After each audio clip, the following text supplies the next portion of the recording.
할렐루야. 주 예수님 은혜 안에서 평안하셨습니까? 계속해서요 요한계시록에 대한 말씀을 드리고 있는데요. 자, 요한계시록 2장 20절입니다. 그러나 네게 책망할 일이 있노라.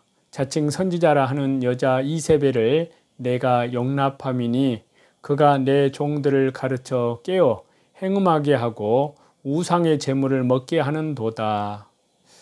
자, 여기 말씀은요 두아드라 교회에 대한 책망의 말씀인데요.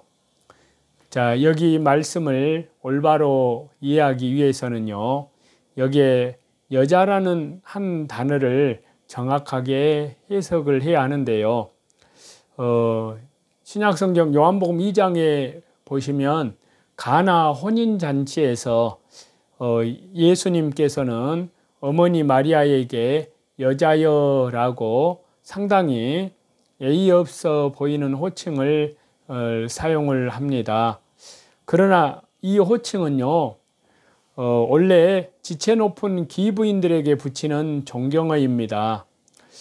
그런데 여기 요한계시록 2장 20절에서도요 여자 이세벨이라고 동일하게 부르고 있습니다.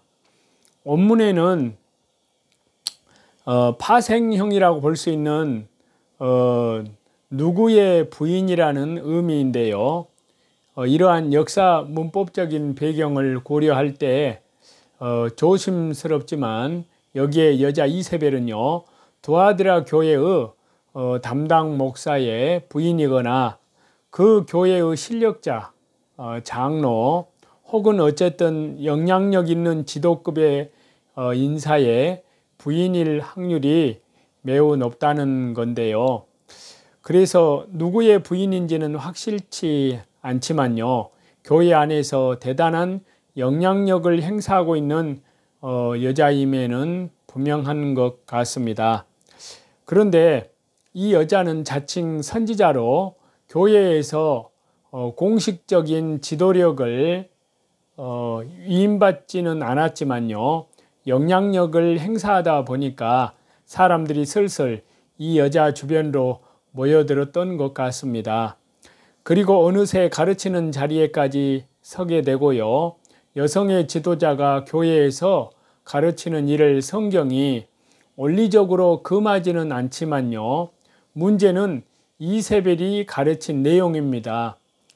이세벨은 신비주의적인 분위기를 풍기면서요 자기의 영적인 영향력을 교묘하게 쌓아 올리는 행동을 한 것 같습니다. 그리고 두아드라에서 그리스도인으로 산다는 것은 세상과의 갈등 구조에 놓일 수밖에 없는데 이때 괴로워하는 교회의 성도들에게 세상의 힘과 영화에 편승하는 가르침을 주었을 가능성도 있습니다.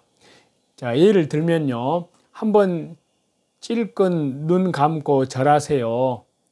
우상에게 그렇게 한다고 하나님을 믿지 않는 것이 아닙니다. 그냥 겉으로 보이는 형식적인 행동일 뿐이고 속으로만 하나님을 고백하면 됩니다. 라는 식의 타협주의 성도들을 깨었을 수도 있습니다. 요즘은 다 그렇게 합니다. 괜찮아요. 별나게 굴 필요 없어요.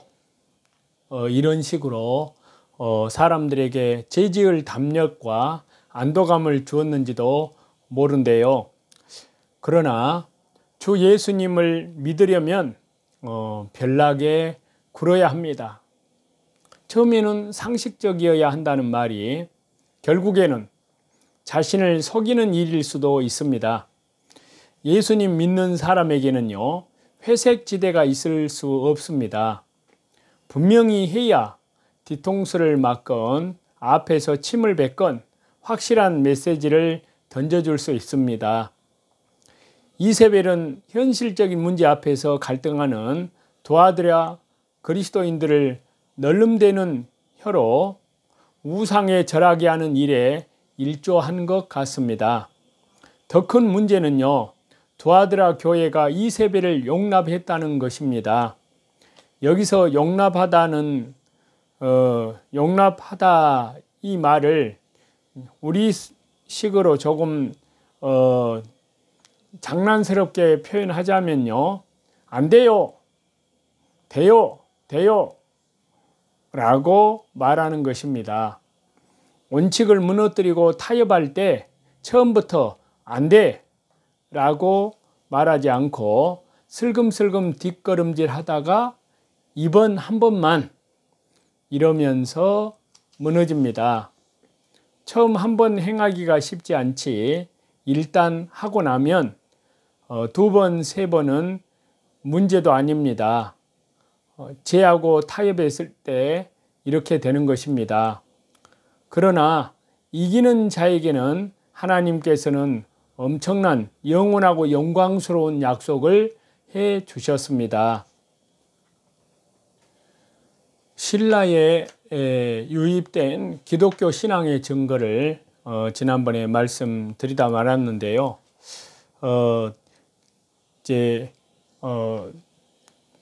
경교에 그러니까 기독교의 신라의 유입이 김춘추가 당나라 태종을 만날 때 경교, 즉 기독교를 권유받고 신라에 들여왔다는 말씀을 드렸는데요. 자, 신라에는 여러 기독교 신앙의 증거가 있습니다. 자, 동방박사는 신라 사람일 가능성이 있다는 건데요. 자, 신약성경 마태복음 2장에 보면은 동방박사는 신라 사람이라고 그렇게 유식 소장은 그렇게 주장을 합니다.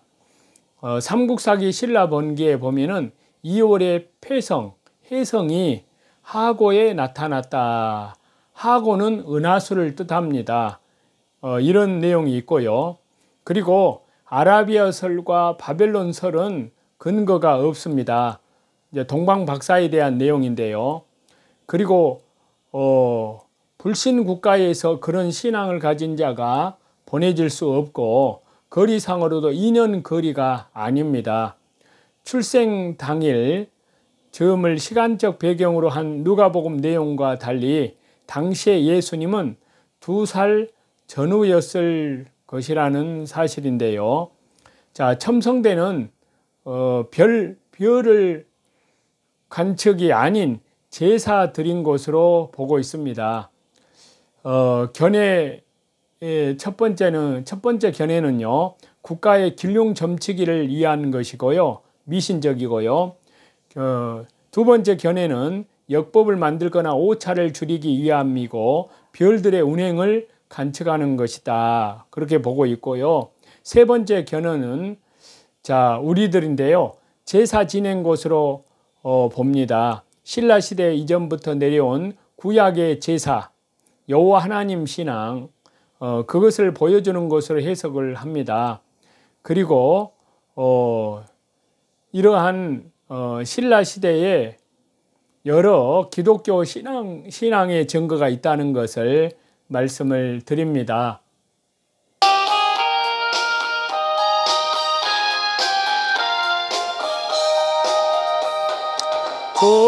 주님께 영광, 다시 사신 주,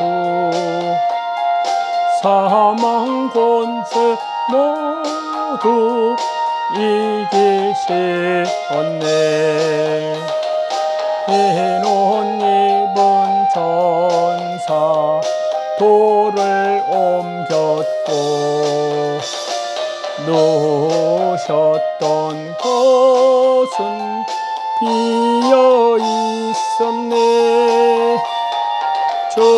주님께 영광, 다시 사신 주.